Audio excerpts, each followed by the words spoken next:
This episode of Chat with Matt, we're going to be talking about interviewing. We're going to be talking about how to prepare, how to participate in the interview, and finally, what to do after it's over. Uh, it's the big event. All of you work very hard with your networking, with your answering ads, and here, finally, you've got an interview. You don't want to blow it. It's all in the preparation. The famous quote is luck is when preparation meets opportunity.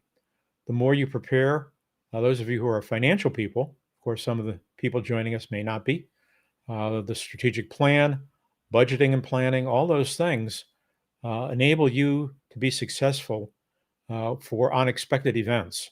Nothing ever works out as planned.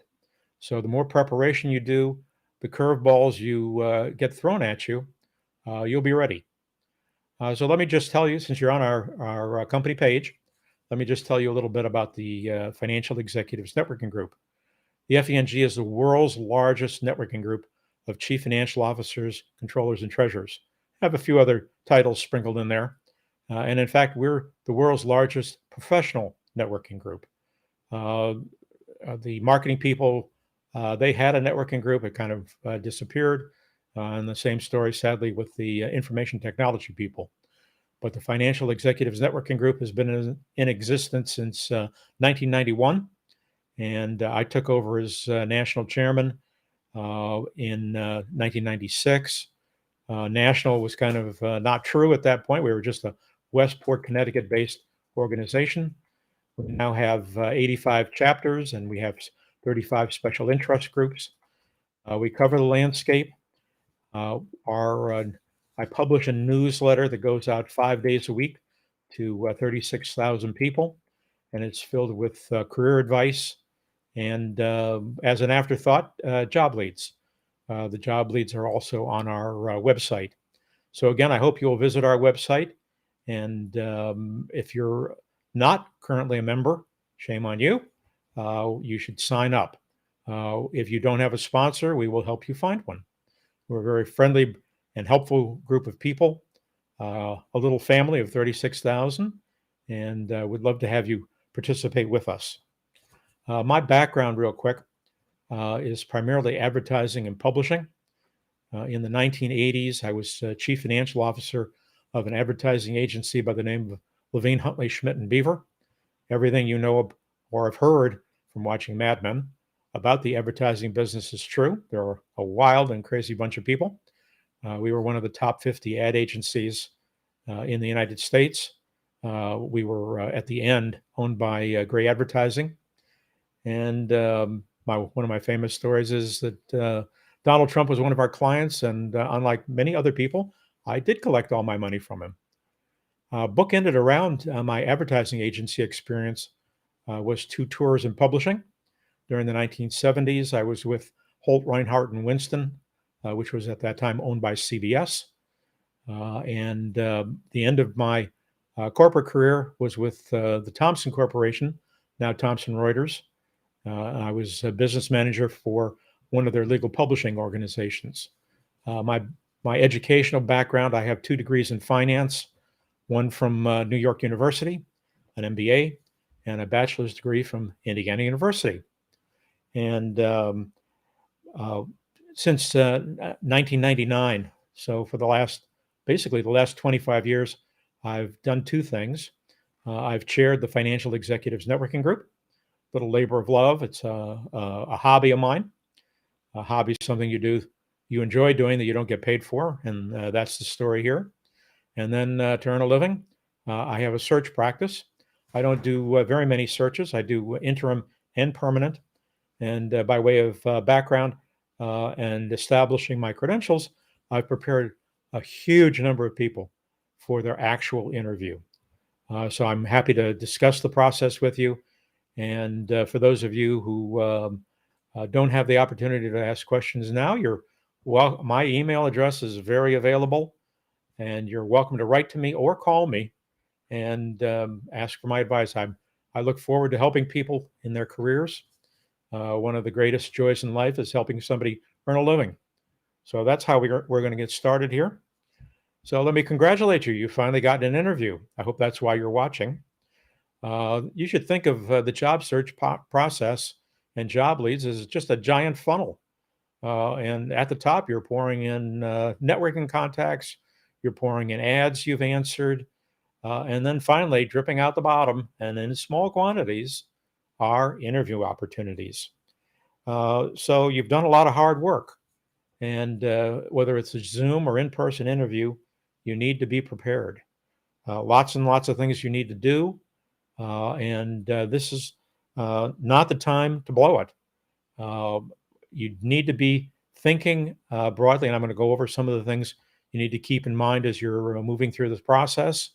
But again, preparation is the key. Everything has changed.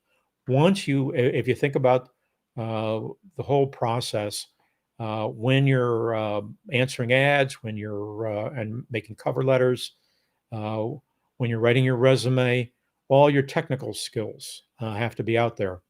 Uh, I I can get 50 to 100 resumes for a job I'm working on, and I have to cull it down. I can't talk to everybody, and you're taking each position, the job description, and we're going to talk about that in a minute, and comparing it to the paperwork in front of you. And it's a lot of paper.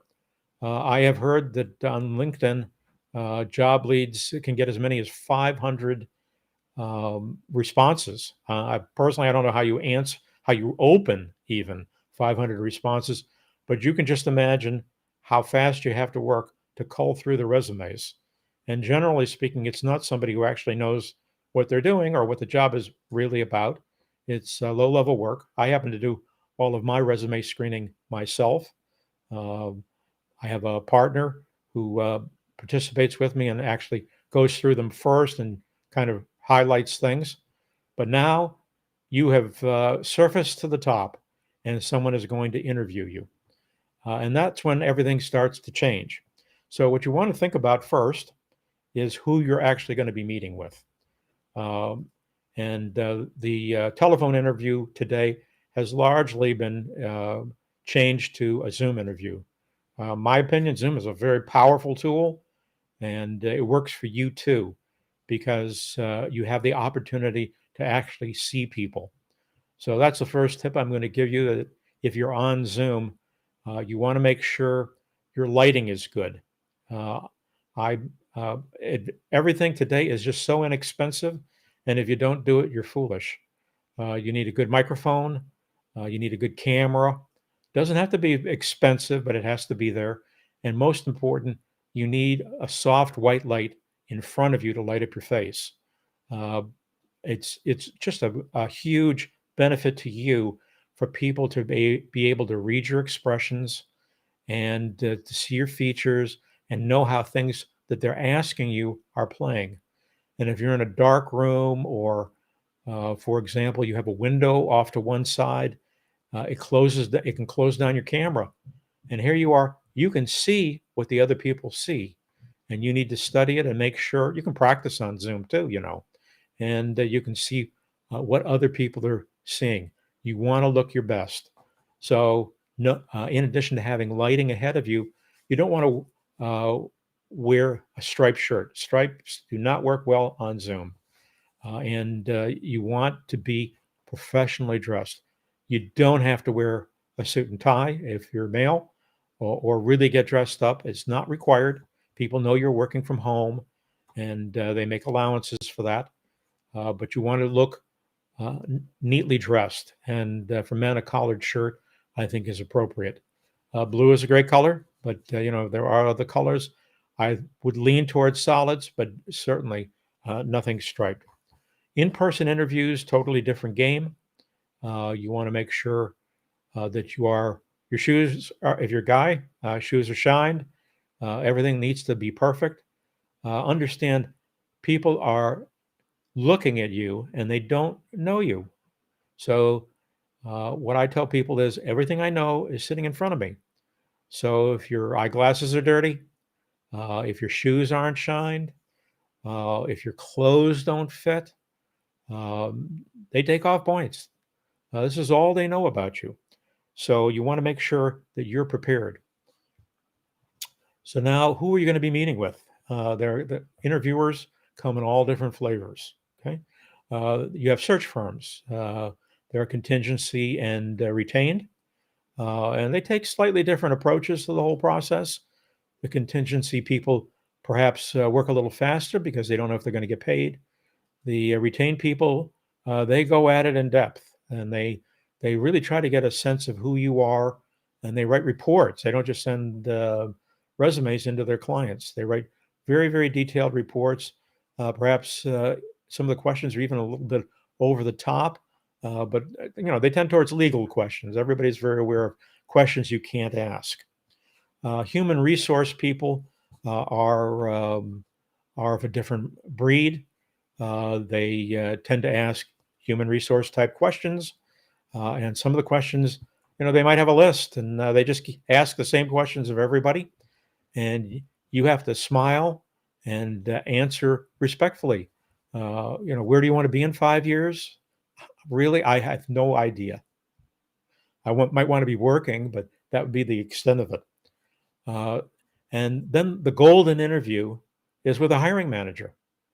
So with the hiring manager, uh, I would make the point again that things have changed. You've surfaced to the top. They've gone through a whole huge number of resumes, and they're down to maybe 5 to 20 people at the most out of maybe 500. So your academic and your work credentials kind of are a given, and you don't need to beat the drum about them extensively. We're going to talk a little bit about how to manage that. But when you're talking to a hiring manager, your goal is to get the hiring manager talking and asking, having a list of questions about the business. We're going to talk about how you do your research. You need to make a list, and it's very important that you manage the process. Recruiters, contingency and retained, are generally speaking trained interviewers. They may more directly drive the process. The human resource people, again, they may have taken their interviewing training, so they're going to have a program. The hiring managers oftentimes are totally untrained interviewers, and it's very easy for them to get off track. So we're going to talk about some things in a minute to keep them focused. You have to have a list of what you want to make sure you cover. And there is something called the magic rule of threes. Your three most important things you want them to know about you. You want to make sure you cover them. So let's start with your preparation. The position description. You talk about a golf ball that's teed up. This is what they want. Now, oftentimes, position descriptions are written by the HR department, and they're not exactly correct. The hiring manager has other things on his or her mind, but the basics are there, and you need to compare the position description to your resume, how they line up. There must be some reason why they called you in, and you need to figure out what it is. If it says MBA or CPA required, and you don't have that, and you've still been called, there is something else in your background that has interested them. It might be a competing firm, and it might be some kind of generic experience like systems implementation. Could be anything, and it's important that when you go into that interview that they probably want to talk about that. They want to understand your depth in that area. The final thing, after you've read and reread the position description and you've figured out why they want to talk to you, you want to identify what the issues are with your candidacy. This is the most important thing you are going to do. There are no perfect candidates. So if they've called you in, there is something about your background that is of interest, and they have put aside any of your deficiencies. Now, deficiencies can be lots of things. No offense to the women in our audience, but if you're of childbearing years, people would love to ask you the illegal question whether you're planning to have children. And if you're not, this is something. Don't be offended. Don't put a chip on your shoulder. Just tell them. If you're older, uh, there you can't. People can't ask how old you are. They can't ask what your prior compensation is. All the useful questions are gone. So let's say it's obvious from your resume that you're in your 60s. I'm 75 years old. I'm still working and having a good time. And maybe you're older. And so the unasked question that you need to address is how much longer you're planning to work. That is illegal. That is something you can talk about, and you want to make sure you bring it up. Any question, any problem with your candidacy that you bring up, you get to say it the way you want to say it. If you're trapped, if you're cornered like a rat, you're going to flush red, and you're not going to give the right answer. If you go first, obvious things, and you have to find the right point. They're hidden customer objections. I've done a lot of studying of personal selling, and in personal selling, the worst customer objection is the one that they don't ask, and you have to think what it is about your candidacy that they may be having an issue with, and they just can't find a way to ask you. I had a candidate recently that I prepped for an interview, and he had a 3-year, actually, I had two candidates for the same job with 3-year gaps in their work history. And this particular gentleman had bone cancer, and it was now cured. And his doctor gave him a prognosis that he could be alive for 20 or 30 more years. Wow. So, he has a 3-year gap. You got to explain that. And if you go first, you have the opportunity to briefly go through your health condition.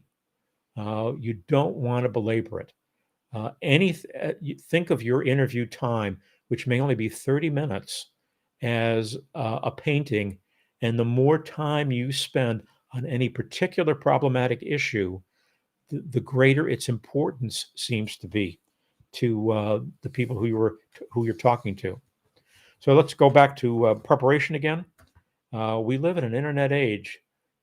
All of you are so lucky. I was out of work in 91 and 92. No internet. You actually had to go to the library.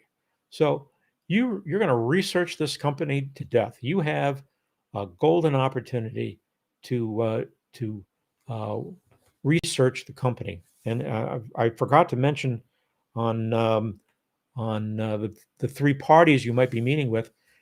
Anybody you're going to meet with, you would be foolish not to look them up on LinkedIn and also on a company website, if at all possible, if they have their biography.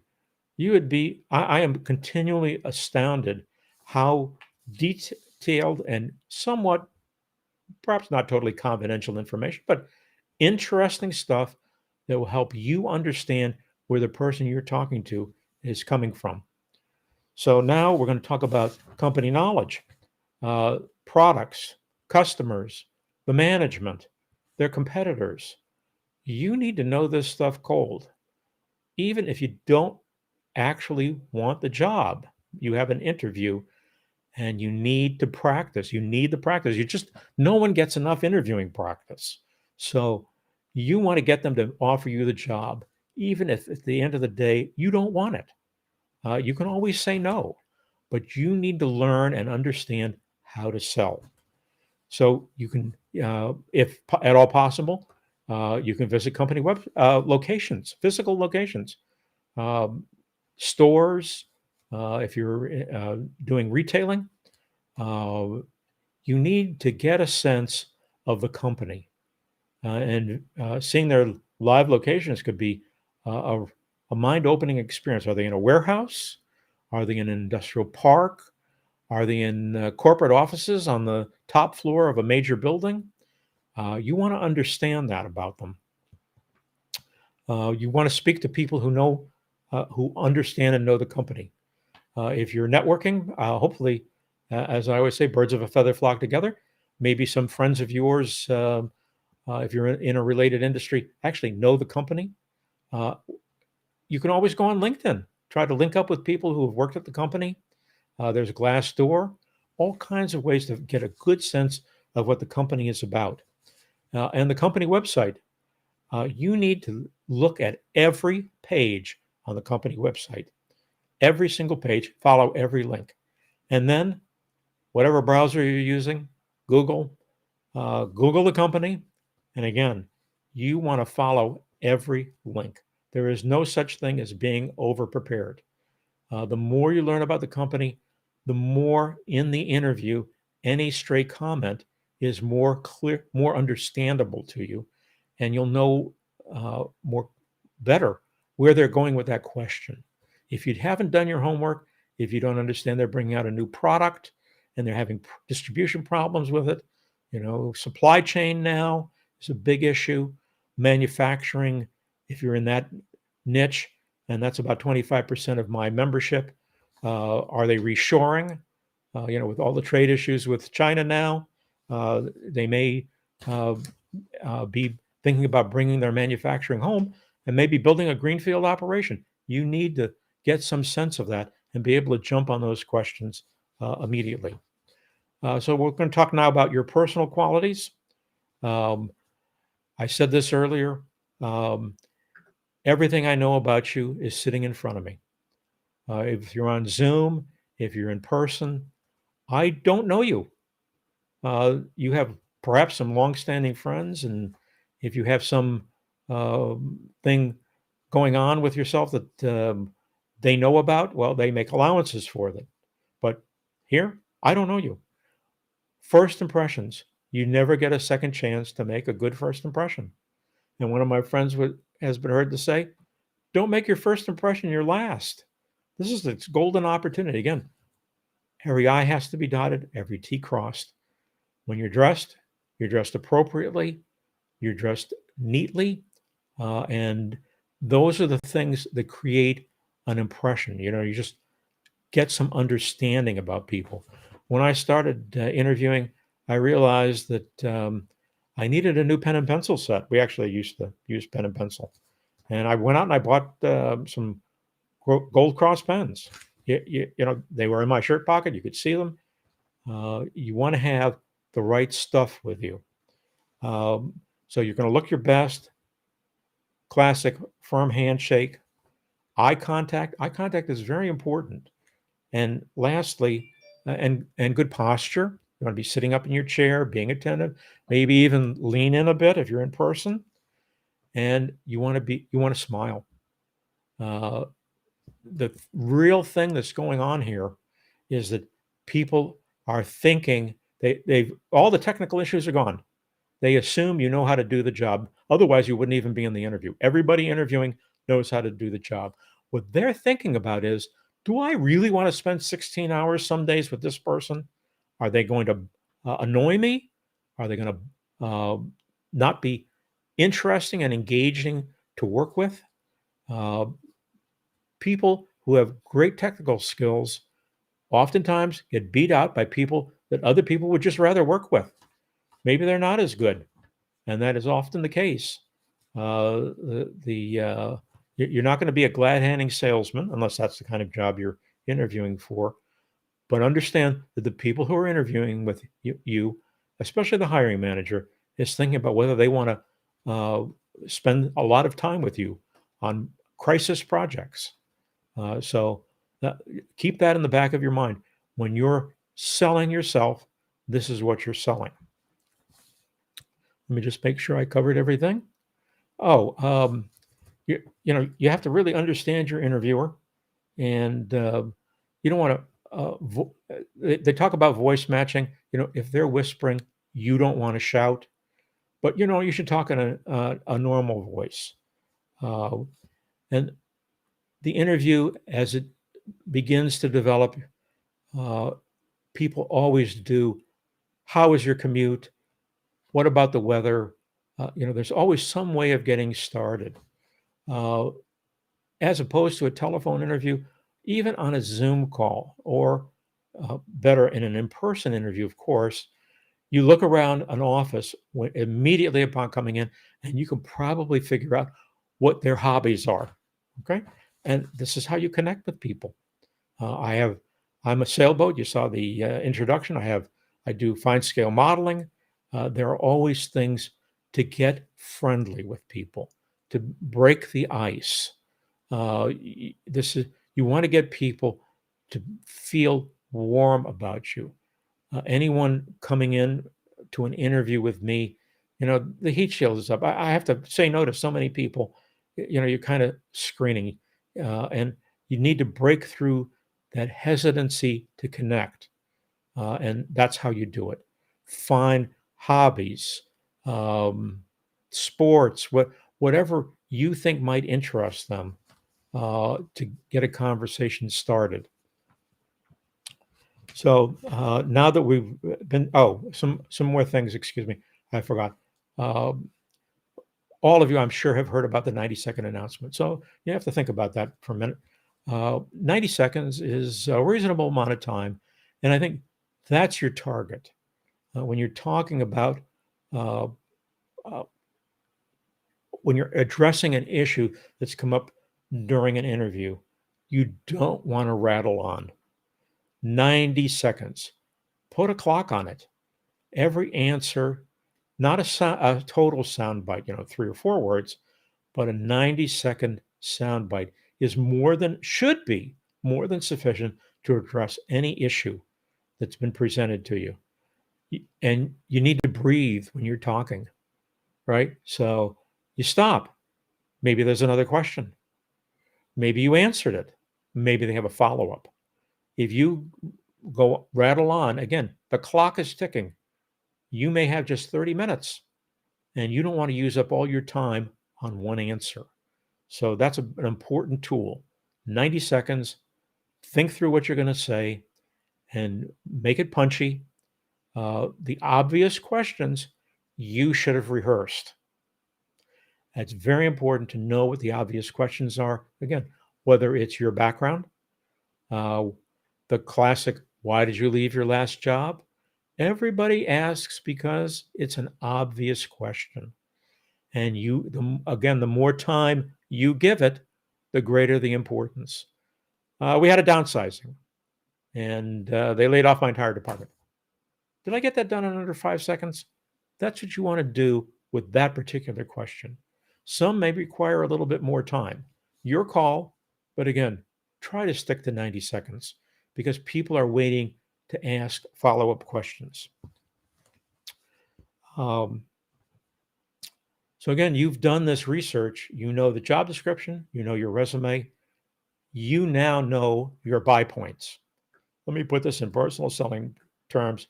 What are your buy points? 3 major buy points, and make sure you cover them. This is why they want to hire you. It's not 50, it's not 25 buy points, maybe 3, at most 5, but I would stick to 3. There are probably 3 major reasons why they're interested in hiring you. And you better know what they are, and you want to make sure you cover them. Okay. So what else do I have here? If you're older, very important to mention some energetic activity during the course of the discussion. I like to read books. I like to sit alone. No, that's not really something that's going to sell. Uh, People who are older are viewed as inactive. So if you have active hobbies, bicycling, running, um, hiking, pick something that is somewhat uh, not sedentary. Okay. Find something that shows you're active. And the other thing to keep in mind, again, older people, maybe something's come up during the meeting that they ask about. Don't discuss the systems implementation you did 30 years ago. Do not discuss it. You want to focus on things you've done in the last 5 years. There are people who recommend that your resume should only include the most recent 5 or 10 years. I don't go there. I'm going to do a presentation soon on resumes. Uh, Everything about your background should be on your resume, but the focus is on the most recent 5 years. Okay. And as one of my friends said, and I wrote this in one of my editorials recently, your best years are ahead of you. There are things you can do, especially if you're well experienced. And most all of the people in my network are 20 plus years of work experience. They know how to get things done, and that you need to explain that because it's the going forward piece that the companies are interested in. They may want to know something about your technical experience, but they're really looking at what you're going to be able to do for them in the future, right? Past achievements are just that. They're in the past. Um, all right. So I mentioned briefly earlier the elephant sitting in the room. There's any number of illegal questions that people can't answer, or people that people can't ask you. So I want you to be thinking for your own background, what are the elephants sitting in the room? Say again, if you bring it up, you're much better off than waiting to get cornered like a rat. Okay. You want to ask, you want to bring it up in your way. And if to give you the example, if you came into an interview with your arm in a cast, you wouldn't hesitate for a minute to explain how you broke your arm. You just wouldn't. Okay. So there are other things about your background, and I mentioned a few earlier. Your age, whether you're not living locally, why did you want to move here? Um, I had a candidate that lived in Arkansas his whole life, and he was applying for a job that he was extremely well qualified in Florida. And I said to him, "Did you ask your wife?" And he said, "No." And I said, "Why don't you ask her and call me back?" Okay. He called me back and said, "You're right. She will not move to Florida." So that's what I figured. So obvious things about your background. If you've never lived in Minnesota, for example, not to pick on Minnesota, it's cold there in the winter. And if you have never lived in if you're coming in from Florida, there's a credibility problem right there. And you want to make sure you've explained it. Maybe you went to school in Minnesota and you loved it there. Okay. And you just got dragged to Florida somehow. Okay. So you want to explain all those issues that might be problems with your background because the unvoiced customer objection is the most important one. All right. So last moments in the interview, you can just tell things are wrapping up. Like after dinner, they bring out the dessert. Okay. You know things are kind of winding down. This is your opportunity to ask a few last minute questions. Number one, is there any concern about your candidacy? You'd be surprised. It's like I don't know if anybody remembers the show Columbo, but there was always one last question. Okay, so if you ask people a question, oftentimes if you're kind of catching them off guard, they might answer it and answer it honestly. People only lie when they've had some time to think about it. Okay, so that's number one. Okay, number two, you want to express enthusiasm about the job, even if at the end of this discussion you wouldn't take it on a bet. You need to learn how to sell. And sometimes after you think about things for a while, you gain some enthusiasm.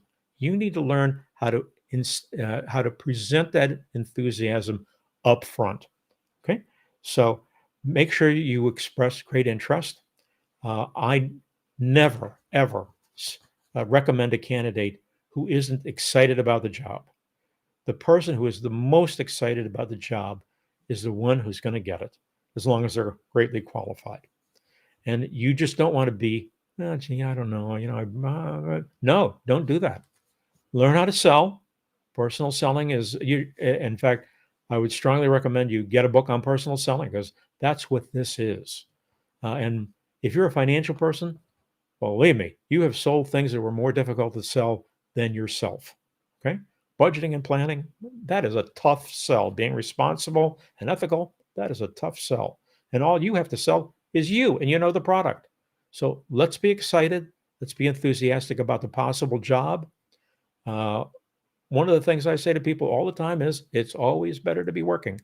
So even if it isn't the job of your dreams, don't let anybody know that. Let's see. Um, Most important, you don't want to be stalking people. Okay. So, last question is when would it be reasonable for me to follow up with you? What's the follow-up going to look like? If they say a week, great. Now you have a timeline. You're not going to get a hold of them the next day.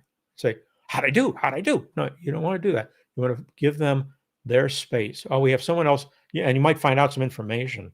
When you ask this kind of a question, when should I expect follow-up? You might say, well, we have another candidate coming in next week. Well, now you know you have competition. You didn't know that before. And if you hadn't asked, you wouldn't know. So now that might be an important piece of information for the next step and the final step in this whole interviewing process. After you leave, each person who is interviewing you, if you have some interviews, they bring you in for the day and you meet 5 people, okay? After each person, write down some key points. I was treasurer of my congregation for 4 years. And the way I collected a lot of money from people is whenever I talked to somebody, whatever it was we talked about, I wrote down on a note card. Okay. So have your paper ready. You've just left somebody's office. Something about the 30 minutes you spent with them that you might be able to stick into a note you're going to write them needs to be in your notes. Okay. So immediately, don't wait. Later I'll remember. No, later you won't remember. Something interesting, something that connects you. You have to bring people back to that point in time in your note when you were meeting with them. And what you want to do is you want to send individual notes. If you met with 5 people, you do not send one note to 5 people. You just don't do that. If you can't treat each of the people who took time out of their day to meet with you as a person, you're going to lose. So each person gets their own note. Okay, we can do the question next. Go ahead. What is the question?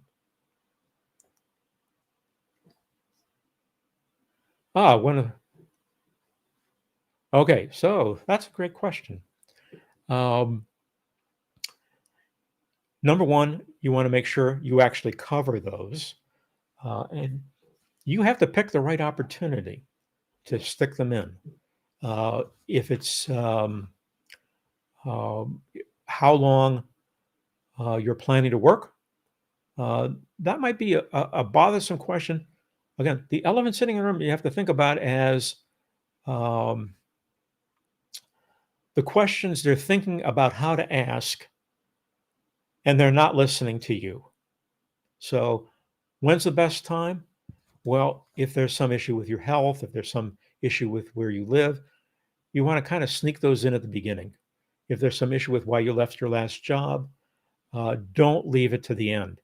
Again, the thought process is they're thinking about how to ask you the difficult question, and they're not listening to you. And you can kind of see their wheels turning, and they're trying to frame a question. Strike out first and answer it. All right. So let's go back to the final step. So the note you're going to write, and again, you're going to send an individual note to each of the people. You want to reiterate your strong interest in the job. This is not the time to try to resell your background. Your opportunity to sell your background was during the interview. So at that point, don't go through your history. Don't go through the job description. It's a very brief note. The attention span in the world is down to probably less than 90 seconds.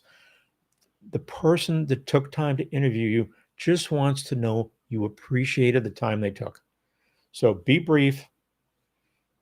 Don't try to address any new issues. Certainly don't bring up anything new. And just say thank you. And I think that's pretty much it for the interviewing process. Perhaps there are some additional questions out in the audience? There was one comment. Okay. Let's see if we can talk about it.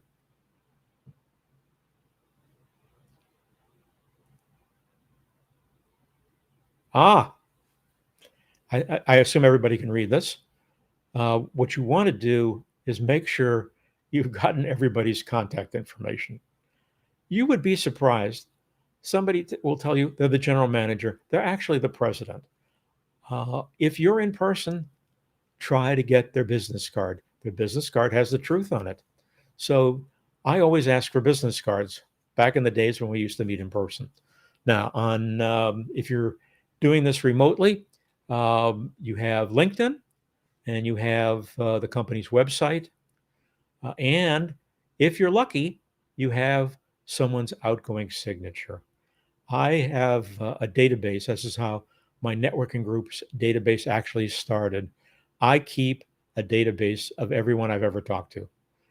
And I try to get their full contact information.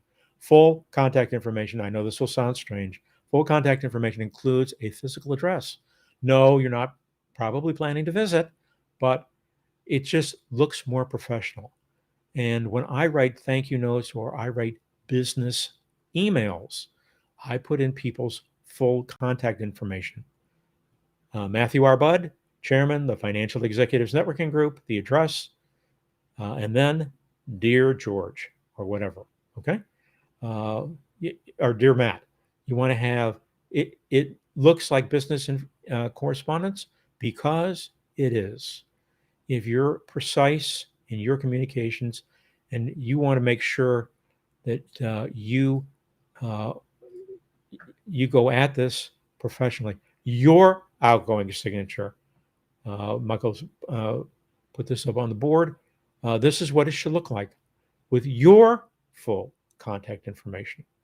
It just looks more professional. Again, this is a business communication. Don't get fooled by um, text messages where people are overly brief. OMG, no, not oh my God. If you want to say something like that or LOL, no, not it. This is a piece of business communication. Be professional, and people will respect you more. And they'll know that you're a professional. And if you're looking for a job as a chief financial officer, controller, or treasurer, you better be presenting yourself as a precise person. That's all I have. Again, I am very available. I welcome emails from people I don't know. I will always get back to people. If you write to me on a career issue, I would ask you to send a copy of your resume because that provides a context. And if you're visiting our website, if you're visiting this talk again, our URL is there. If you are not currently a member, please visit our website and apply for membership. We are a very open society. We are a society of friends. People in our group actually do try to help one another. And we have great resources available for you that even rival LinkedIn because people provide their contact information in our group. So I welcome you and I thank you for watching this talk. And hopefully, I'll be speaking to you personally at some point. So thank you.